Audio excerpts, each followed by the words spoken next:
During a town hall meeting earlier this month, Prime Minister Deacon Mitchell said his government remains committed to regularizing the public service, but that the issue of pension reform must be addressed.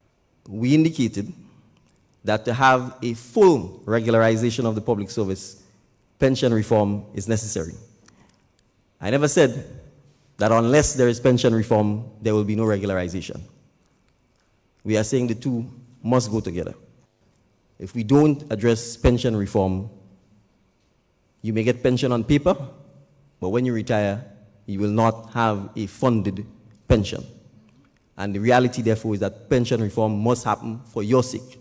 The Prime Minister said that a pension reform committee has been established. For former Senator Christopher Diali, he foresees a major challenge on the hands of government on the issue of pension reform. The more people you bring onto the established public service with the current pension arrangement is the more important and critical it becomes for pension reform. And pension reform is not a simple thing, because if you don't do it properly, remember, government pension scheme, they're paying NIS for government workers, and still they have 100% funded pension arrangement where nobody contributes.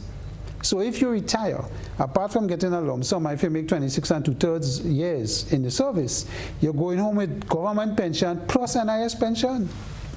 Some people leave the government service getting more than the last pay they leave with, While commending the work already done by the Deacon Mitchell-led government, Mr. Diali says it may not be so easy with changes within labor. He cites government's backpedaling on statements to make contract workers in the service permanent. The Prime Minister said in the last Parliament that they're removing the restriction on the FMA where you suspend it and so on, and they're going back now to these guidelines that has to be there. So when you say that, and you say you're going back in 2023, or a new budget is going to be based going back to the Fiscal Management Act and its KPIs, for want of a better word, the things that they have put there, how then do you bring all these people onto the public service? You cannot, you're restricted. Mr. Diali says while there are good public officers who know what they are doing, there are others who do nothing but collect his salary.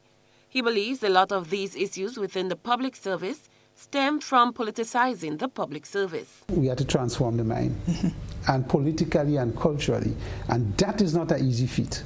Economist Cullen Gilchrist, a former public officer, spoke about what he considers the demoralizing of the public service over the years.